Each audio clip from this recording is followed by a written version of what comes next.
মাচিনটা দেখে দারুণ টেম্পটিং লাগছে। সেটটায় 12টা মিনি লিপস্টিক্স আছে। ভালো লাগার তো এক্সট্রা কারণ আছেই। স্পেশাল একটা কারণ আছে। আর এদিকে এটা আরেকটু হবে। বানাচ্ছিস? কেমন লাগছে মিষ্টু? আমরা ইন্ডিয়া যাচ্ছি। ঘন্টা হাতে স্যান্টা বসে আছে। এবার কলকাতা আমরা যাব। আমরা 20-25 মিনিট ধরে মাটনটাকে লো ফ্লেমে কুক করছি। আর মাটন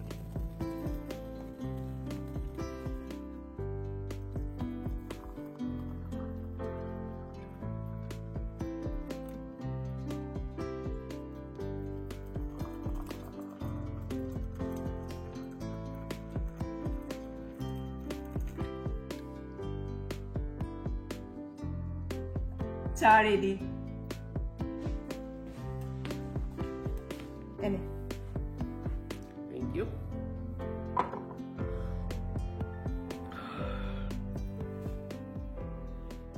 গুড মর্নিং বন্ধুরা, আশা করি তোমরা সবাই খুব ভালো আছো, সুস্থ আছো। আমি গ্যারিন চাও, welcome back to another blog. আজকে শনিবার, অনেক দিন বাদে আয়েশ করে বসে দুজনে একটু চা খাচ্ছি। গরম দার্জিলিং টি ভীষণ ভালো লাগছে। আর ভালো লাগার তো এক্সট্রা কারণ আছেই। স্পেশাল একটা কারণ আছে। এমনি দিনে তো তাড়াহুড়ো করে দৌড়ি সকালবেলা হচ্ছে দৌড়ানো। তিনজনের মতো দৌড়ই। ব্লগের টাইটেল দেখে তোমরা বুঝতেই পারছো যে ফাইনালি আমরা ইন্ডিয়া যাচ্ছি। কালকে অফিস থেকে গুড নিউজটা পেয়ে আমি এসে বাড়িতে বলেছি, আর বিদ্যুৎ তারপরে ইন্ডিয়া যাওয়ার টিকিটটা কেটে নিয়েছে। শুক্রবার সন্ধেবেলা, এখন অলমোস্ট 7:30 মতো বাজতে চললো। আমি আর বিদ্যুৎ এখন ল্যাপটপ নিয়ে বসে গেছি। বহুদিন আগে আমি ইন্ডিয়া যাব বলে অফিসে ছুটির অ্যাপ্লাই করেছিলাম। ফাইনালি অনেক লড়াই যুদ্ধ করে আজকে আমার ছুটি অ্যাপ্রুভ হয়েছে। তাই বিদ্যুৎ এখন ইন্ডিয়া যাওয়ার টিকিট দেখতে বসেছে। টিকিটের যা দাম, মাথা ঘুরে যাচ্ছে এখন। অনেকক্ষণ ধরে এই সাইড ওই সাইড ঘেটে যাচ্ছে বিদ্যুৎ, কোথাও কোনো ভালো টিকিট পাওয়া যাচ্ছে না। যে ওয়েবসাইটেই দেখি না কেন যা দাম টিকিটের, মানে হাত দেওয়ার মতন অবস্থায় নেই। এটা দেখছি লুফথানসা তো মানে ছেড়েই দেবে, দেখে লাভ নেই। ইতিহাদে দেখাচ্ছে 3000 ইউএসডি। 3000 তিনজনের? 3000 তিনজন, হ্যাঁ তিনজনের। মানে যাওয়া আসা দুটোই? না, এটা শুধু যাওয়াটা সিলেক্ট করলে তারপর আসাটা। তার মানে 6000 প্লাস হয়ে যাবে। 2000 প্লাস হয়ে যাবে। এটা চেক করছিলাম আমি এমিরেটস এর, এটাতেও ভালো দাম আছে 3687। এটাই হচ্ছে লোয়েস্ট। আমাদের বন্ধু আগের দিন বলছিল যে ওরা গেছিল, যে এক একজনের কত পড়েছে? 2200। এক একজনের 2200 টাকা। বাপরে বাপ। মানে আগে 1100-তে পার হেড, মানে এক একজনের হয়ে যেত আরামসে। আর এখন পুরো ডাবল হয়ে গেছে, এতটাই এক্সপেন্সিভ। আর তাছাড়া হচ্ছে এটা এখন হলিডে সিজন না, হলিডে সিজনের এই টাইমটায় প্রাইসের দাম অনেক বেশিই থাকে। তো ডিফারেন্ট ডেট দেখে দেখে আমরা কোন ডেটে কি প্রাইস আছে সেইটাই দেখে বোঝার চেষ্টা করছি যে কোন ডেটে কি কি এয়ারলাইন্স আর সেই ডেটের কি কি প্রাইস। এক গাদা ওয়েবসাইট খুলে রেখেছে বিদ্যুৎ, সবগুলো কম্পেয়ার করে করে কোনটায় সব থেকে কমে পাওয়া যায়। সেটাই। এমিরেটস, কাতার আমরা দুটোই ট্রাভেল করেছি। লুফথানসা মানে ইউরোপিয়ান একবার করেছি মনে হয়, খুব একটা এক্সপেরিয়েন্স ভালো না। খাবারটা একদমই ভালো থাকে না, ভালো লাগে না। তারপরে লেগ স্পেস খুব কম থাকে ইকোনমিতে, তো ওই জন্য। বাট স্টিল এখন দেখছি হচ্ছে কোথায় একটু সস্তা পাওয়া যাবে। ও বাবা, একটা ব্যাগ আবার এটাতে না, আমাদের তো লাগেজ ওখানে কম্প্রোমাইজ করা যাবে না। একটা ব্যাগ, দুটোর কম লাগেজ নিয়ে যাওয়াই যাবে না। পার পার্সন দুটো করে লাগেজ আমাদের লাগবেই, তাও আবার শীতকালে। ইতিহাদ, এমিরেটস এইসব ফ্লাইট গুলোতে দুটো করে লাগেজ অ্যালাউ করে, হ্যাঁ। কিন্তু লুফথানসা আবার একটা। হ্যাঁ, ইউরোপিয়ান ফ্লাইটস, ইউনাইটেড, এগুলো সব একটা। প্রায় 9:30 মতো বাজে এখন, আর ফাইনালি আমাদের কলকাতা যাওয়ার টিকিট কাটা হয়ে গেছে। ডান, ফাইনালি। অনেক ঘেটে ঘুটে দেখলাম সব জায়গাতে ধরে ধরে একই রকম প্রাইস, তো ওই জন্য আমরা ভাবলাম যে এমিরেটসেই কাটি, কারণ এমিরেটসে আমরা আগেরবার গেছিলাম, এক্সপিরিয়েন্সটা খুব ভালো ছিল। তো এমিরেটসেই আমরা ফাইনাল করলাম, আর এবার কলকাতা আমরা যাব এমিরেটসে। ফাইনালি দেরিতে হলেও ইন্ডিয়া যে যেতে পারবো সেটা কনফার্ম হলো, আর টিকিটটাও কালকে কাটা হলো। তার জন্য আজকে দারুণ লাগছে। আজকে সকালটা ভীষণ স্পেশাল একদম। অ্যাকচুয়ালি ইন্ডিয়া যাওয়ার ইচ্ছেটা তো দেখো আমাদের সবার, যারা আমরা বাইরে থাকি সব সময় থাকে, মনে হয় প্রত্যেক মাসেই যাই, কিন্তু সব সময় তো সেটা হয়ে ওঠে না। আমার অফিস, বিদ্যুতের অফিস, মিষ্টু স্কুল, এত কিছু নিয়ে কিছুতেই হয় না। অফিস, স্কুল, আর প্রতি মাসে যাওয়ার ইচ্ছা থাকলেও যেতে পারবো না, কারণ এতটাই ডিস্টেন্স। এক্স্যাক্টলি সেটাই। বিদ্যুতের প্রচুর ছুটি ইয়ার এন্ডে। আমাদের লিভ পলিসিটা চেঞ্জ হয়েছে বলে আমাদের এবছর প্রচুর ছুটি, বাট এই ইয়ার এন্ডেই সব এক্সপায়ার হয়ে যাবে। নেক্সট ইয়ার থেকে আবার রেগুলার, তো এই ইয়ারে ইউজ করতে হবে। কিন্তু আমার ছুটি নেই, কারণ তোমরা জানো যে এবছরের শুরুতেই হঠাৎ করে এমার্জেন্সি পারপাসে আমাকে ইন্ডিয়া ট্রাভেল করতে হলো। আমি 3 সপ্তাহ অলরেডি ছুটি নিয়ে ঘুরে এসেছি, যার জন্য আমার একদম ছুটি নেই। আমি যে এবার ছুটিটা পেয়েছি থ্যাঙ্কস টু গড। অনেক দিন আগে ছুটির অ্যাপ্লাই করে দিয়েছি, কিন্তু হচ্ছে হবে না, না এতগুলো একসাথে ছুটি দেওয়া খুব মুশকিল হয়ে যায় না? মিনিমাম 1 মাসের কম তো ইন্ডিয়ার জন্য যাওয়া যায় না, তো সেইটা সব থেকে বড় প্রবলেম হয়ে গেছে। তো এত খাটখড় পুড়িয়ে ফাইনালি যে হয়েছে এটাতেই আমি খুশি। তারপরে লেটে হলেও টিকিটটা কাটা হলো। তোমরা জানো যে এবছরের শুরুতে মার্চ মাস নাগাদ যখন আমি এমার্জেন্সি পারপাসে হঠাৎ করে ইন্ডিয়া গেলাম, তখন তো বিদ্যুৎ মিষ্টু যায়নি, আমি একাই গিয়েছিলাম, সেজন্য আমি বাড়িতেই মোটামুটি ছিলাম। তো এবছর যখন ইন্ডিয়া যাচ্ছি মিষ্টুকে নিয়ে, তখন অনেক প্ল্যান আছে, অনেক কিছু মনের ইচ্ছে আছে, আর সব থেকে বড় জিনিস তোমাদের সবার সাথে দেখা করার ভীষণ ইচ্ছে। তোমরা এর আগে অনেকেই কমেন্টস করে জিজ্ঞেস করেছো যে দিদি তোমরা কবে ইন্ডিয়া যাবে। আমি তোমাদেরকে সবসময় বলেছি যখনই ইন্ডিয়া যাওয়ার প্ল্যান হবে আমি তোমাদেরকে জানাবো। তো আজকে সেই দিনটা চলে এসেছে, সেজন্যই এই ব্লগটা করা, তোমাদেরকে জানানো যে আমরা ফাইনালি ইন্ডিয়া যাচ্ছি। তো তোমরা যারা যারা আমাদের সাথে দেখা করতে চাও বা দেখা করতে পারবে, তোমরা সকলে আমাদেরকে ইমেল করো। আমাদের ইমেল আইডি thebengalinus@gmail.com আমি স্ক্রিনেও দিয়ে দেবো, প্লাস ডেসক্রিপশন বক্সেও থাকবে। তোমরা আমাদেরকে ইমেল করো, আমরা ডেট আর ভেনিউটা প্ল্যান করে নেব। ইন্ডিয়া যাওয়াটা কনফার্ম হওয়ার সাথে সাথেই এখন হুট করে প্রচুর তাড়াহুড়ো শুরু হয়ে গেল। এখন সামনে প্রচুর কাজকর্ম, যাওয়ার আগে অনেক কিছু করতে হবে। এক্স্যাক্টলি, থ্যাঙ্কসগিভিং সামনে, ক্রিসমাস, হলিডে সিজন, কিন্তু এত কিছুর মধ্যে আনন্দটা তো আছেই। সেই আনন্দের কারণেই আজকে আমরা একটু ভেবেছি স্পেশাল খাওয়া দাওয়া করব, আর তার জন্যই আজকে বানাবো হলো মাটন পোলাও। আর তোমরা জানো যে বিদ্যুৎ তো মাটন খায় না, সেজন্য চিকেন তো ওর জন্য থাকবেই। তো যাই হোক, এবার তাহলে উঠে রান্নাঘরে চলো। রান্নাঘরে গিয়ে স্পেশাল লাঞ্চের প্রিপারেশন করতে করতে তোমাদের সাথে আবার কথা হচ্ছে। রান্নাঘরে চলে এসেছি, আর মাটন পোলাও বানাবার জন্য টুকটাক কিছু প্রিপারেশন করে নিয়েছি। সবার আগে তোমাদেরকে মাটনটা দেখাই। এই যে দেখো মাটনটা, সকালবেলা উঠে এটা আমরা সিদ্ধ করে নিয়েছি ইনস্টাপটে। মাটনটা কাল রাত্রিবেলা নুন, আদা, রসুন, কাঁচা লঙ্কা পেস্ট আর দই দিয়ে ম্যারিনেট করে রেখেছিলাম। আর মাটন পোলাও বানাবার জন্য এখানে মশলাগুলো আমরা দুরকম ভাবে গুছিয়ে নিয়েছি। সবার আগে ফোড়নের মশলাটা দেখাই। এখানে একটা বড় এলাচ, ছোট এলাচ, গোটা গোলমরিচ, লবঙ্গ, দারচিনি আর জাবেত্রী আছে, এটা ফোড়নের মশলা। আর এই প্লেটে আছে সাজিরে, বড় এলাচ, ছোট এলাচ, 2টো শুকনো লঙ্কা, গোটা গোলমরিচ, গোটা ধনে, দারচিনি আর 2টো তেজপাতা। এই মশলাটা কোর্স গ্রাইন্ড করে তার সাথে অল্প নুন আর হলুদ মিক্স করে তারপরে আমরা পোলাওয়ের রাইসে দেব। মাটন পোলাও বানানোর জন্য সবার আগে বিদ্যুৎ এখানে পেঁয়াজ ভেজে বেরেস্তাটা রেডি করে নিচ্ছে, আর এদিকে আমি 3 কাপ চাল বসিয়ে দিয়েছি। চালটাকে এখন আমি 50% মতো কুক করে নেব। ডেচকি গরম হয়ে গেছে। সবার আগে বিদ্যুৎ এর মধ্যে অল্প তেল আর 1/2 চামচ মতো ঘি দিয়ে দিচ্ছে। এবারও এর মধ্যে এই ফোড়নের মশলাগুলো ঢেলে দিচ্ছে। ফোড়নটা দিয়ে একটু নেড়ে চেড়ে নিয়ে এবারও এতে এই স্টক শুদ্ধ মাটনের পিসগুলো দিয়ে দিচ্ছে। মাটনটা ইনস্টাপটে আমি 5 মিনিট মানে ওই 60% মতো কুক করে নিয়েছি। এবার ও এর মধ্যে এই বেরেস্তাটা অল্প করে দিয়ে দিচ্ছে। পেঁয়াজ ভাজা বা বেরেস্তা দিলে চিকেন বা মাটনে দারুণ একটা ফ্লেভার চলে আসে। বেরেস্তাটা দিয়ে একটু নেড়ে চেড়ে নিয়ে এবারও 3 চামচ মতো পোলাও মশলা, যেটা আমরা গোটা মশলা গুঁড়ো করে বানালাম, সেটা দিয়ে দিচ্ছে। মশলাটা দিয়ে গ্রেভির সাথে মিক্স করে নিয়ে এবারও মাটনটাকে ঢাকনা দিয়ে 90% মতো কুক করে নেবে। ইন্ডিয়া যাওয়ার আগে চেষ্টা করব ফ্রিজারে যা যা মাটন, চিকেন, মাছ আছে সেগুলো সব রান্না করে ফ্রিজার খালি করে রেখে যেতে। জানি না কতটা হবে, বাট আগে যে মাটন এনেছিলাম তার থেকে এই অল্প একটু মাটন বেঁচে ছিল, সেটা দিয়েই আজকে মাটন পোলাওটা বানানো হচ্ছে।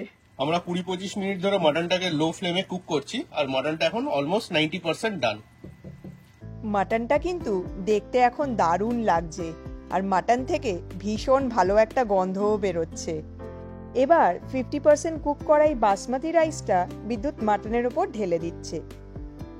রাইসটা ঢেলে দিয়ে এবারও 2 চামচ পোলাও মশলা রাইসের ওপর ছড়িয়ে দিচ্ছে। এইবার রাইসটা এই গ্রেভির সাথে একটু ভালো করে মিক্স করব, কারণ এটা পোলাও।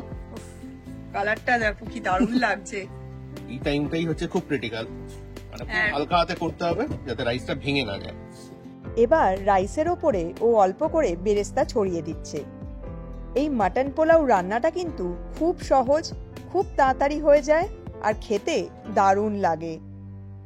রাইসটা এখন লো ফ্লেমে 10 মিনিট মতন দমে কুক হবে। ওদিকে মাটন পোলাও হচ্ছে আর এদিকে আমি বিদ্যুতের জন্য চিকেন হরিয়ালি রোস্ট বানাচ্ছি। ওফ, যা কালার এসছে এটা কিন্তু আমরাও খাবো, তবে আজকে না হলেও কাল পরশু খেয়ে নেবো। দেখতে দারুণ লাগছে এটা, ভীষণ টেম্পটিং, এটা খেতে দারুণ হয়। 10 মিনিট হয়ে গেছে, রাইসটা দেখি কি অবস্থা। গন্ধটা তো দারুণ আসছে, একদম ঝরঝরেও হয়েছে, ময়েস্টও আছে। কালারটা কি এসছে রে, কি ভালো গন্ধ বেরোচ্ছে। উফ, সলিড হয়েছে, সলিড। ব্যাস, আমাদের পোলাও রেডি। এবার ঢাকনা দিয়ে আমি এটাকে গরমেই রেখে দেবো। হ্যাঁ, একটু স্ট্যান্ডিং টাইম দিলেই একদম রেডি হয়ে যাবে। একদম রেডি হয়ে যাবে। আমার জিভে জল চলে আসছে। তুই তো মাটন খাস না, জিভে জল এনে কি হবে? পোলাও তো খাই, পোলাওটা তো দেখতে দারুণ লাগে। আর এদিকে এটা আরেকটু হবে, বানাচ্ছিস, এটা আরেকটু হবে। তেল ছেড়ে ছেড়ে এসছে। চাপা দিয়ে দিই। হ্যাঁ, মাটন পোলাও আর চিকেন হরিয়ালি রোস্ট নিয়ে আমি আর মিষ্টু খেতে বসে গেছি। আর একবার দেখো এই যে মাটন পোলাও, যা দারুণ গন্ধ আসছে না, উফ। আর তার সাথে এই যে চিকেন হরিয়ালি রোস্ট। কেমন লাগছে মিষ্টু, আমরা ইন্ডিয়া যাচ্ছি? I'm very excited that we're going to India, but আমার একটু স্যাড লাগছে যেহেতু আমরা ক্রিসমাসের জন্য ডেকোরেট করতে পারবো না। সেটা আর কি করা যাবে। হ্যাঁ, মিষ্টুর একটু মন খারাপ লাগছে যে এবার আমরা ক্রিসমাসের জন্য বাড়িটা ডেকোরেট করব না। কিন্তু মন খারাপ করিস না, ইন্ডিয়াতে দারুণ ক্রিসমাস সেলিব্রেশন হয়, চারিদিকে আলো আর আলো। এত আলো তুই দেখে নিজে অবাক হয়ে যাবি। এক্স্যাক্টলি, ও তো দেখেইনি ইন্ডিয়াতে কেমন সেলিব্রেশন হয়, এমন সাজায়, ওর কোনো আইডিয়াই নেই। তাকিয়ে থাকার মতন। ডোন্ট ওয়ারি, যাচ্ছি যে আমরা দেখবো। ওকে ওকে, চল এবার খাবারে কনসেন্ট্রেট করা যাক। মাটন পোলাওটা দেখে কেমন লাগছে? মাটনটা দেখে দারুণ টেম্পটিং লাগছে আর চিকেনটা দেখে জিভে জল চলে আসছে। চিকেনটা খেতে কিন্তু দারুণ হয়েছে, আমি অলরেডি গ্রেভিটা টেস্ট করে ফেলেছি। এবার একটু টেস্ট কর রাইসটা।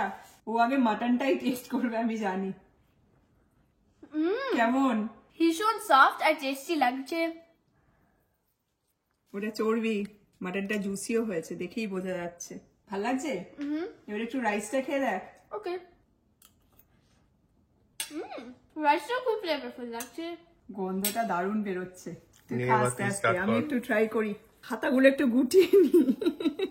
রাইসটা তো ভীষণ ঝরঝরে হয়েছে, ময়েস্ট হয়েছে। দেখো একবার রাইসটা, আমি জানি না ক্যামেরায় কতটা ধরা পড়বে, বাট দারুণ হয়েছে। একটু খেয়ে দেখি। নুন ঠিক আছে? রাইসটা দারুণ হয়েছে, পুরো মাটনের ফ্লেভারটা রাইসে ঢুকে গেছে, তার সাথে মশলার গন্ধ।